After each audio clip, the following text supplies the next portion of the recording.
Principauté de Monaco, MIRACAP, soutenir les entrepreneurs et les PME. À Madagascar, 70 à 80% des salariés travaillent dans des petites et moyennes entreprises. Créer des milliers de PME et des millions d'emplois est l'objectif du gouvernement de la Principauté de Monaco et un réel défi pour le fonds d'investissement d'impact MIRACAP. Afin d'y parvenir, le gouvernement de la Principauté de Monaco a renouvelé ce partenariat avec MIRACAP en prenant part au financement du projet.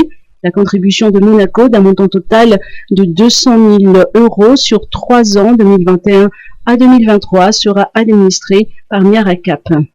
200 000 € vont servir à financer 25 entreprises, 10 entreprises avant que nous puissions y investir et une quinzaine d'entreprises dans lesquelles nous aurons déjà investi.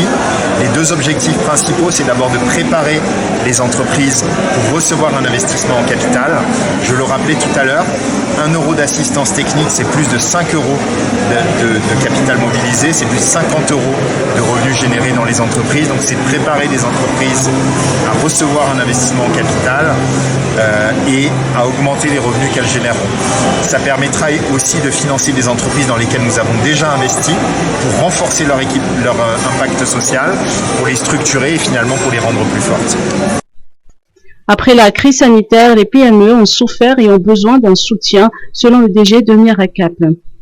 Alors, un premier constat, les PME ont incroyablement souffert pendant cette crise.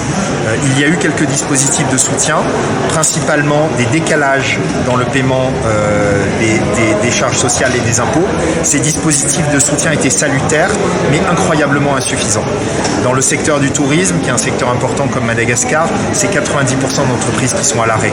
Dans le secteur des zones franches, c'est 40 à 50% de l'emploi qui a été détruit.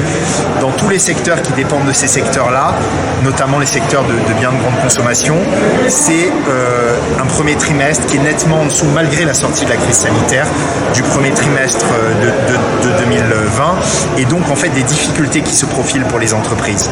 Aujourd'hui, on a 1 million de salariés formels à Madagascar, c'est insuffisant. Ce projet contribue à l'émergence d'entrepreneurs à fort impact social à Madagascar.